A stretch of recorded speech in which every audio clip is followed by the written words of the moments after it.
ஊரில் எல்லாம் நல்லா இருக்காங்களா? எல்லாரும் நல்லா இருக்காங்க. அனைவரும் நலம். ஆரம்பிச்சிட்டியா சட்னியை? ஆமாம், ஆரம்பிச்சாச்சு. இன்னைக்கு வந்து என்ன தெரியுமா, மல்லி விதை இருக்குல்ல, கொத்தமல்லி விதை, அதை வச்சு தான் சட்னி இன்னைக்கு.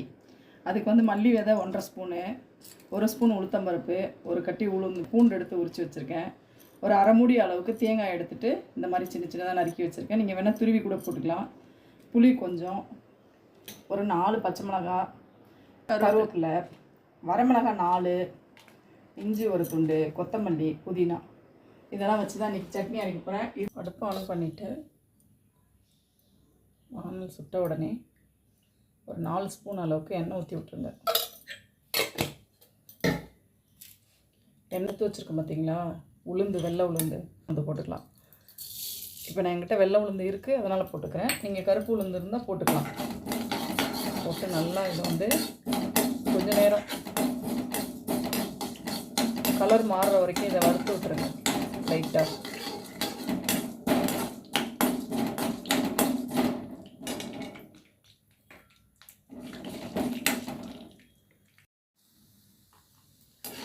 இப்போ இந்த மாதிரி லைட்டாக கலர் மாறினோடனே நம்ம எடுத்து வச்சுருக்கோம் பார்த்தீங்கன்னா கொத்தமல்லி விதை, அதையும் இதோடு சேர்த்துக்கோங்க. சேர்த்து நல்லா வறுத்து விட்டுருங்க. கலர் மாறி வரட்டும். எல்லாமே நல்லா வந்து கலர் மாறி வரணும். இப்போ வந்து பூண்டு எடுத்து வச்சுருந்த பூண்டு, அதையும் நல்லா வதக்கி விட்டுருங்க.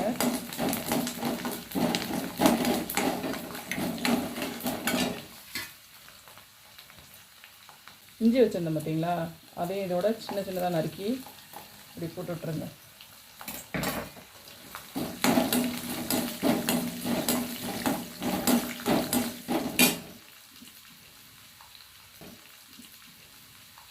இப்போ வரமிளகாய்,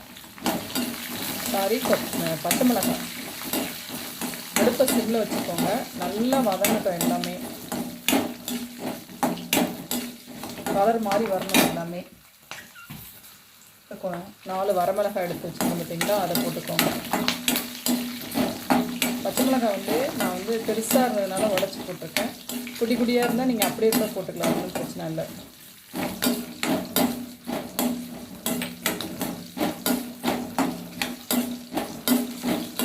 இப்போ வந்து இதெல்லாத்தையும் நம்ம தனியாக ஒரு பிளேட்டில் அள்ளி இது மாதிரி வச்சுருங்க.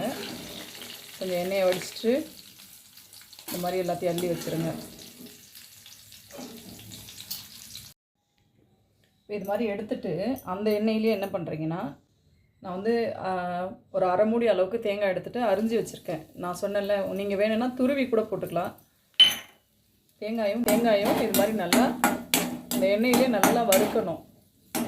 இது வந்து ஏன் நம்ம தேங்காயை வறுத்து போடுறோன்னா, இது நீங்கள் இப்போ ட்ராவல்லாம் எங்கேயாவது வெளியில் போனீங்கன்னு வச்சுக்கோங்களேன், இந்த சட்னியை செஞ்சு எடுத்துகிட்டு போனீங்கன்னா சாதம், சப்பாத்தி இதெல்லாம் போட்டு எடுத்துகிட்டு போனீங்கன்னா, நம்ம வெரைட்டி ரைஸ் செஞ்சு எடுத்துகிட்டு போனால் கூட தொட்டுட்டு சாப்பிட்லாம். இல்லை ஒயிட் ரைஸ் வடித்து எடுத்துகிட்டு இந்த சாதத்தில் போட்டு இதை பிசைஞ்சிக்கலாம். சப்பாத்தி போட்டு சாப்பிட்டா நல்லாயிருக்கும். ஒரு 3 நாள் வரைக்கும் இது கெடாது, அப்படியே இருக்கும் இந்த சட்னி. நம்ம வந்து சுட வைக்கணும்னு கூட அவசியம் இல்லை. நம்ம ட்ராவல் பண்ணும்போது ஈஸியாக இது மாதிரி செஞ்சு எடுத்துகிட்டு போய்டும். அதனால தான் நம்ம தேங்காயை வந்து வறுக்கிறோம்.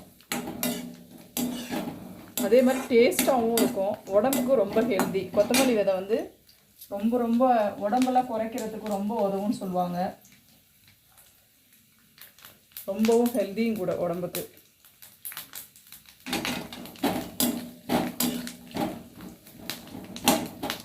தேங்காய் வந்து நல்லா கலர் மாதிரி பொன்னிறமாக வரணும், அது வரைக்கும் வறுத்துடணும் தேங்காயை.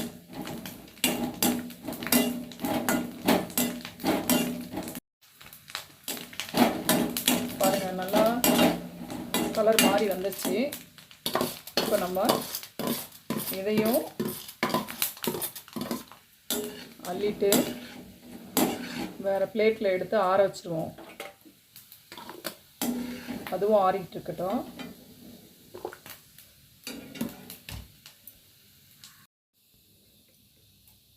இப்போ அந்த எண்ணெயிலே நம்ம எடுத்து வச்சுருக்கோம் பார்த்தீங்களா, அந்த புளி சும்மா கொஞ்சமாக தான் எடுத்திருக்கேன் நான். புளி நான் அரைக்கிற அளவுக்கு இது போதுமானது. நான் வந்து இப்போ நைட்டுக்கு மட்டும் நான் செய்கிறேன். நான் இன்றைக்கி மட்டும்தான் எங்களுக்கு, அதனால் இது நான் அரைக்கிற அளவுக்கு இந்த புளி போதும். உங்களுக்கு நீங்கள் எவ்வளோ தேவையோ, இப்போ நீங்கள் நிறைய அரைக்கிறீங்கன்னா அந்தளவுக்கு புளி சேர்த்துக்கணும். நீங்கள் புளி போட்டு லைட்டாக பொரிஞ்சோடனே கருவேப்பிலை போட்டுருங்க.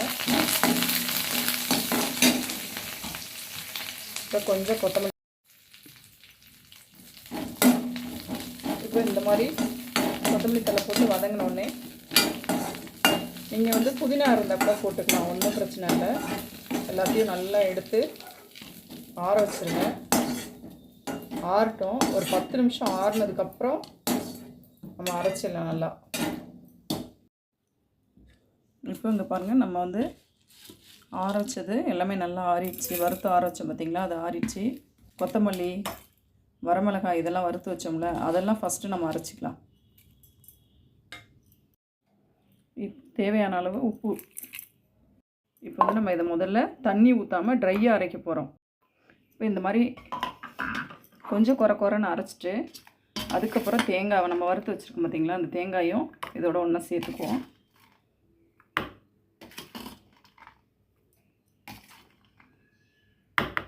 ட்ரையாக கொஞ்சம் இந்த தேங்காய் போட்டோடனே லைட்டாக ஒரு ட்ரையாக ஒரு அரை அரைச்சிட்டு அதுக்கப்புறம் கொஞ்சம் கொஞ்சமாக தண்ணி ஊற்றி நம்ம அரைக்க போகிறோம். இப்போ இந்த மாதிரி ரொம்ப நைஸாகவும் அரைக்க வேணாம், ரொம்ப குறைன்னு அரைக்க வேணாம். இப்போ இந்த பதத்தில் அரைச்சி எடுத்துக்கோங்க. நம்ம வதக்கிற எண்ணெய் கொஞ்சம் வானலில் இருக்குது, ஒரு ஸ்பூன் வர அளவுக்கு எண்ணெய் இருக்குது. இப்போ நம்ம வந்து ஒரே ஒரு ஸ்பூன் மட்டும் எண்ணெய் ஊற்றிக்குவோம்.